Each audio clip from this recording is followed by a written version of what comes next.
BPSC UPSC clear करना चाहते हैं, श्वेता मैम के दिखाए गए वीडियो को देखिए, सुनिए और समझिए, क्योंकि यही एकमात्र विकल्प है आपके सही नींव रखने का।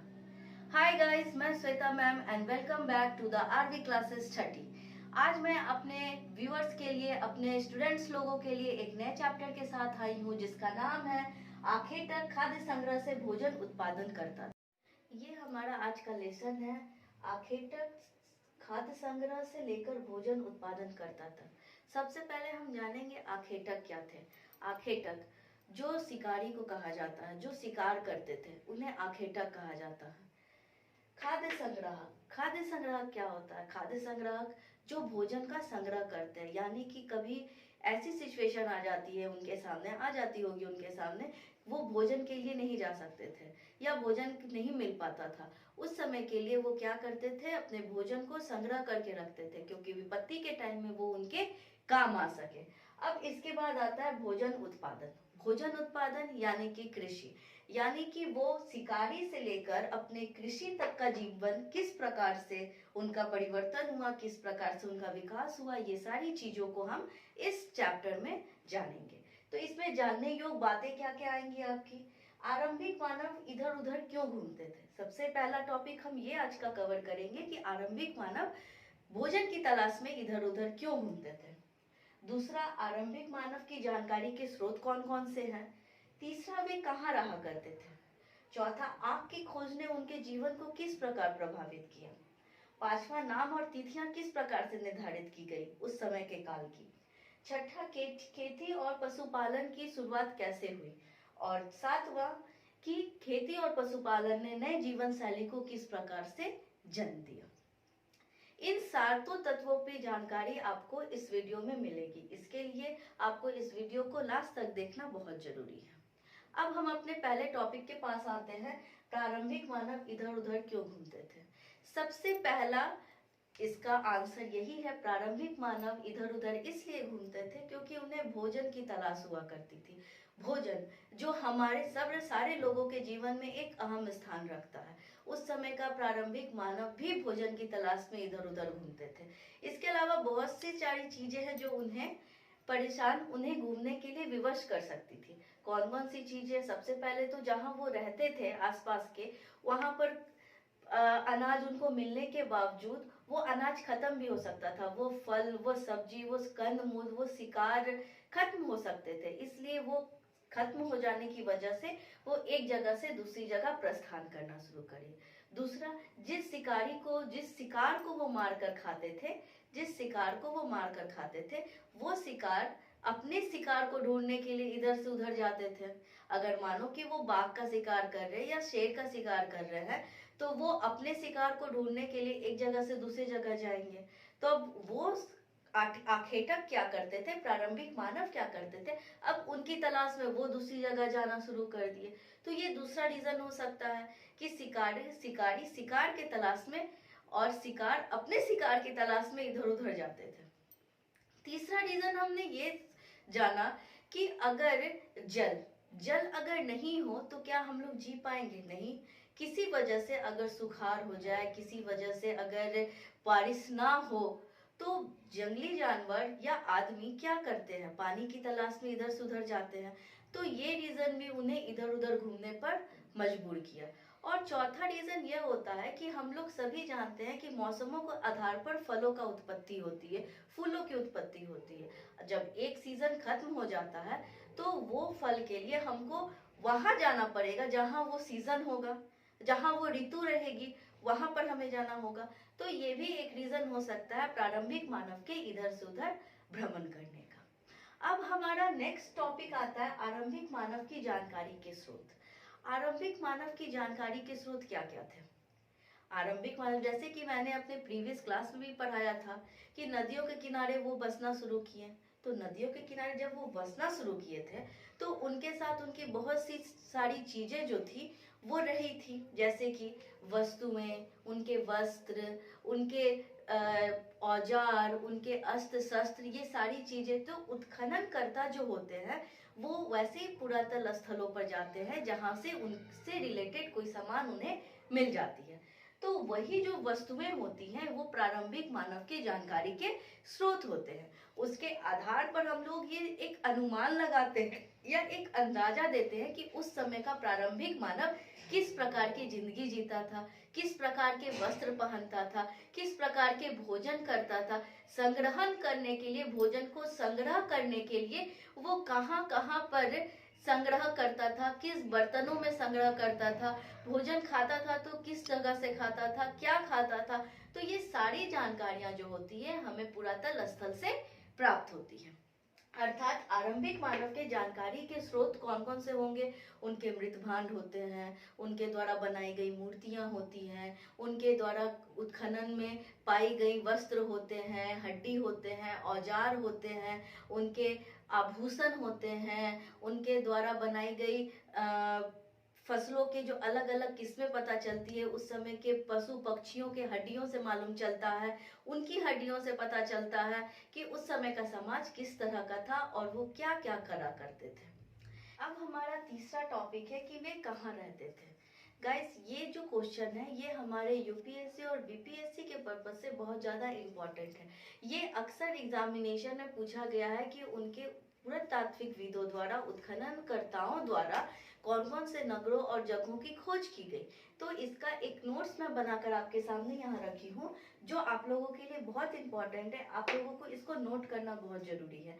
इसमें हम क्या क्या जानते हैं? सबसे पहले हम ये जानते हैं हुस्मी, कुरनूल गुफाएं और भीमबेटका ऐसे स्थान थे जहां पर प्रारंभिक मानव के सर्वप्रथम मिलने के साक्ष्य प्राप्त हुए। दूसरा, मेहरगढ़, बुजुर्गहोम, दाओ जिलो, कोडी हवा, चिरांद, मैयमपल्ली प्रारंभिक बस्तियां थी जहां पर उन लोगों ने एक साथ पहली बार बस्तियों के रूप में रहना शुरू किया। तीसरा, इनाम गांव। इनाम गांव पहला वैसा गांव था जिन्होंने प्रारंभिक मानव ने प्रथम बार गांव के रूप में, एक सामूहिक रूप में प्रथम बार रहना शुरू किया था। उसके बाद से ही आधुनिक नगर जो हम लोग यहाँ आज तक हैं वैसे नगरों का स्थापना हुआ। मुंबई बना, कोलकाता बना, इस तरह से ये बनते चले गए। तो इसमें सबसे ज्यादा याद करने वाला तत्व है मेहरगढ़। मेहरगढ़ में सबसे पहले गेहूं और जौ के उत्पादन के साक्ष्य मिले हैं। वहीं पर सबसे पहले यह भी पता चला कि प्रथम पशु मतलब कि कुत्ते को पाला गया था। ये भी बताया गया कि उसके बाद भेड़, बकरियां, गाय उन लोगों ने अपने उत्पादन के लिए पालना प्रारंभ किया था। ये सारी जानकारी हमें यहाँ से मेहरगढ़ से प्राप्त होती है। अब इसके बाद का टॉपिक आता है आग की खोज ने जीवन को किस प्रकार प्रभावित किया। पुरातत्वविदियों के द्वारा खोजे गए साक्ष्यों के आधार पर हमें पता चलता है कि कुरनूल गुफाओं में राख के साक्ष्य भी मिले हैं। राख, राख का मतलब है आग। जहां पर आग होगी वहीं से राख मिलेगा। अर्थात प्रारंभिक मानव आग की खोज से अवगत था। आग का खोज कैसे हुआ, इसके लिए बहुत सारी कहानियां हैं, उसमें से मैं एक आपको बता भी देती हूँ। एक बार एक आदि मानव ऐसे ही दो पत्थर रगड़ रहे थे। अचानक से उस पत्थर से चिंगारी निकल गई और वो चिंगारी से घास में आग लग गई। सूखी घास थी, सूखी घास ने पूरे जंगल में आग लगा दिया। तो उस जंगल में से जलने वाले कुछ पशुएं जो थे, जो जल गए थे, जल करके वो राख हो गए थे। और जब आदि मानव ने उसे खाना ग्रहण करना शुरू किया तो क्या हुआ, उन्हें ज्यादा टेस्ट लगा। क्या होता है, हम लोग भी खाना बनाते हैं, कुछ ज्यादा अच्छे ढंग से बन जाता है तो फिर हम उसी ढंग से खाना बनाना शुरू कर देते हैं कि हमारा खाना काफी टेस्टी लगेगा। तो बस जस्ट यही हुआ था, उन्हें भी टेस्ट का स्वाद लग गया, चटक गया, जीभ पे चटक आ गया। तो उसके बाद से वे लोग क्या किए, भोजन को पका कर खाना शुरू कर दिया। अर्थात उस समय से ही आग की खोज शुरू हो गई और आग की खोज शुरू हो जाने के बाद से भोजन को पकाना शुरू किया गया। इस समय को माइक्रोलिपिक युग कहा गया है। हमारे पुरातत्वविदियों ने इस खोज को क्या कहा, किस युग की संज्ञा दी है? माइक्रोलिपिक युग की संज्ञा दी है। इसके बाद हम आते हैं नाम और तिथियों में। नाम और तिथि क्या होती है? नाम और तिथि जिस काल के बारे में हम पढ़ रहे हैं, जिस काल के बारे में हम जान रहे हैं, उस काल को पूरा पाषाण काल कहते हैं। पूरा पाषाण काल दो शब्दों से मिलकर बना है, पूरा और पाषाण। पूरा का मतलब होता है प्राचीन, पाषाण का मतलब होगा पत्थर। जहां पर प्राचीन पत्थरों की जानकारी मिलती है उसे ही पूरा पाषाण काल कहते हैं। पत्थरों की खोज, औजारों की खोज, हथियारों की खोज, हाथी हड्डियों से उन्होंने अपना औजार बनाया, पत्थरों से औजार बनाया, लकड़ियों को तोड़कर औजार बनाया। इस तरह से प्राचीन लोग जो थे अपने औजारों के इस युग को बहुत प्रसिद्धि के साथ आगे बढ़ाए थे, जिसको हम लोग पूरा पाषाण काल कहते हैं। अब इसी में आता है तिथि का। तिथियां क्या होती हैं? इसी में आता है तिथियों का। तिथियां क्या होती हैं? तिथि का निर्धारण किस प्रकार करते हैं? तो इस काल में इस तिथि को, इस काल को 3 भागों में बांटा गया है, जैसे कि आरंभिक, मध्य और उत्तर।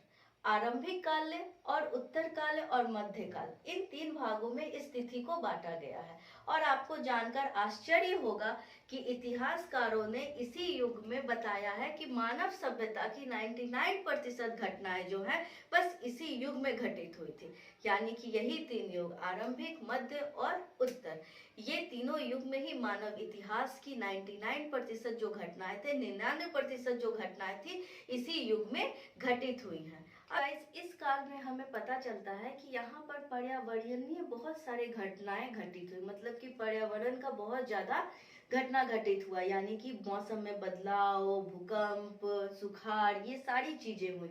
इसलिए इस काल को मेसोलिथिक या मध्य पाषाण काल कहते हैं। इसका समय 12,000 से लेकर 1,000 तक का माना गया। इसका समय कहाँ का माना गया? 12,000 से लेकर 10,000 तक के बीच का समय इसे माना गया। अब हम आगे बढ़ते हैं। अब हम समझते हैं खेती और पशुपालन की शुरुआत कहाँ से हुई थी। खेती और पशुपालन की शुरुआत तो गाइस आपको पता होगा, मैंने आपको बहुत बार बताया है कि बस्तियों का निर्माण, लोगों का रहने का निर्माण नदियों के किनारे से स्टार्ट हुआ। क्यों हुआ? इससे पहले मैं आपको बताया कि भोजन के तलाश में वो एक जगह रहते थे, फिर भोजन एक जगह खत्म हो जाता तो दूसरे जगह चले जाते थे, दूसरे की जगह तीसरे जगह जाते थे। इस तरह से वो नदियों के ही अगल बगल में घूमते रहते थे। तो अब ये प्रश्न उठता है कि खेती और पशुपालन की शुरुआत किस तरह से हुई। तो आपको मैं बता दूं कि इसी क्रम में सबसे पहले जब वो नदियों के किनारे बसना शुरू किए, प्रथम बस्ती जहां बसी, प्रारंभिक बस्ती पयम्पी में और कोडी हवा में, तो आपको बता दूं वहां पर वो लोग भोजन के तलाश में रुके। जब वो रुकना शुरू किए तो क्या हो गया, इस तरह से वो सामाजिक जीवन में ढले। उन्हें पता चला कि एक साथ रहा कैसे जाता है, एक साथ रहने किस प्रकार से रह सकते, किस प्रकार से आदान प्रदान कर सकते हैं। इसी प्रकार सामाजिक जीवन की नींव ढली। जीवन की नींव उसी समय ढली जिस समय वो लोग रहना शुरू किए। अब इसके बाद हम ये देखते हैं कि देखिए गाइस, खेती की शुरुआत, अगर खेती का बात हम लोग करें तो खेती की शुरुआत किस तरह से होगी। जब तक अगर हम कोई बीज बोते हैं, या हम हो चाहे आप हो, कोई पौधा ही लगाते हैं, कोई बीज ही बोते हैं, तो उसको निकलने में कुछ समय लगता है, कुछ दिन लगते हैं, कुछ महीने लगते हैं, या कभी कभी तो साल भी लग जाता है। बस यही क्रम था जो इन लोगों को रुकने पर विवश कर दिया। जब वे एक जगह रुकना शुरू किए तो उन्हें पता चला सामाजिक जीवन के बारे में, सामाजिक कर्तव्य के बारे में। उन लोगों एक साथ रहना शुरू किए, परस्पर साझेदारी बढ़ी और इस तरह से यहाँ पर खेती की शुरुआत हुई। अब हम चलते हैं पशुपालन। अपने अनाज को बचाने के लिए, अपने आपको संरक्षित करने के लिए उन लोगों ने जानवरों को पालना शुरू किया। और सर्वप्रथम जानवर उन्होंने कुत्ते पाले थे, जो उनकी रक्षा करते थे, जो उनके फसलों की रक्षा करते थे। इस प्रकार वो लोग बोना सीखे, काटना सीखे, जोतना सीखे, सिंचाई करना सीखे, खरपतवार को हटाना सीखे। ये सारी चीजें कर कर वो एक कृषक के रूप में, यानी कि भोजन उत्पादनकर्ता के रूप में परिणित हो गए। जब ये सारी क्रियाएं हो रही थी, यही जीवन शैली ने उन्हें नवीन जीवन शैली की ओर अग्रसर किया। नवीन जीवन शैली, जहां आज हम हैं, आधुनिक जीवन शैली, उसकी नींव यहीं पर रखाई गई थी। इसी एक नवीन जीवन शैली की शुरुआत वहां से हुई थी जहां पर आज हम लोग यहाँ तक पहुंच पाए हैं, उसी जीवन शैली को फॉलो करते हुए। तो हम इस प्रकार देखते हैं, पौधे लगाने से लेकर उन्हें काटने, उन्हें देखभाल, उन्हें रखाव के, अपने जीवन की सुरक्षा करने की, भोजन संजोने की, हर एक चीज की शैली उन लोगों ने सीखी। और यही शैली उन लोगों ने उनको नवीन जीवन शैली की ओर लेकर चली गई। स्टूडेंट, अब इस वीडियो में इस चैप्टर में हमने क्या क्या सीखा। सबसे पहले सीखा कि प्रारंभिक मानव इधर उधर क्यों घूमते थे, तो भोजन की तलाश में वो इधर उधर घूमते थे। दूसरा चीज सीखा प्रारंभिक मानव के जानकारी के स्रोत क्या क्या थे। तीसरा चीज सीखा हमने कि वे कहाँ रहते थे। चौथा चीज सीखा आग की खोज ने हमारे जीवन को किस प्रकार प्रभावित किया। सोचिएगा, अगर उस समय आग की खोज नहीं हुई होती तो क्या आज हम लोग भी शायद कच्चा चीज ही खाते रहते। तो आग की खोज ने हमारे जीवन को बहुत ही प्रभावित किया। पांचवा, नाम और तिथियां, जो इतिहास की सबसे जटिल और सबसे गूढ़ समस्याएं रही हैं, इसको हम लोग नाम और तिथियां के रूप में जानते हैं। खेती और पशुपालन की शुरुआत, और इसी खेती और पशुपालन की शुरुआत ने एक नवीन जीवन शैली को जन्म दिया जिसको आज हम जी रहे हैं। यानी कि उस समय का प्रारंभ किया गया नवीन जीवन शैली आज आधुनिक जीवन शैली के रूप में परिणित हुई है। तो इस चैप्टर में हम लोग देखते हैं कि आखेटक से यानी कि शिकारी से आधुनिक मानव तक का सफर प्रारंभिक मानव ने किस प्रकार तय किया। अगर मेरे द्वारा दी गई ये जानकारी आपको पसंद आ गई है तो बेल आइकन को प्रेस जरूर कर दें, मेरे वीडियो को लाइक जरूर करें और सब्सक्राइब कर दें, ताकि इस तरह से रिलेटेड बहुत सारी जानकारियां मैं आप तक ला सकूं। Thank you. जय हिंद।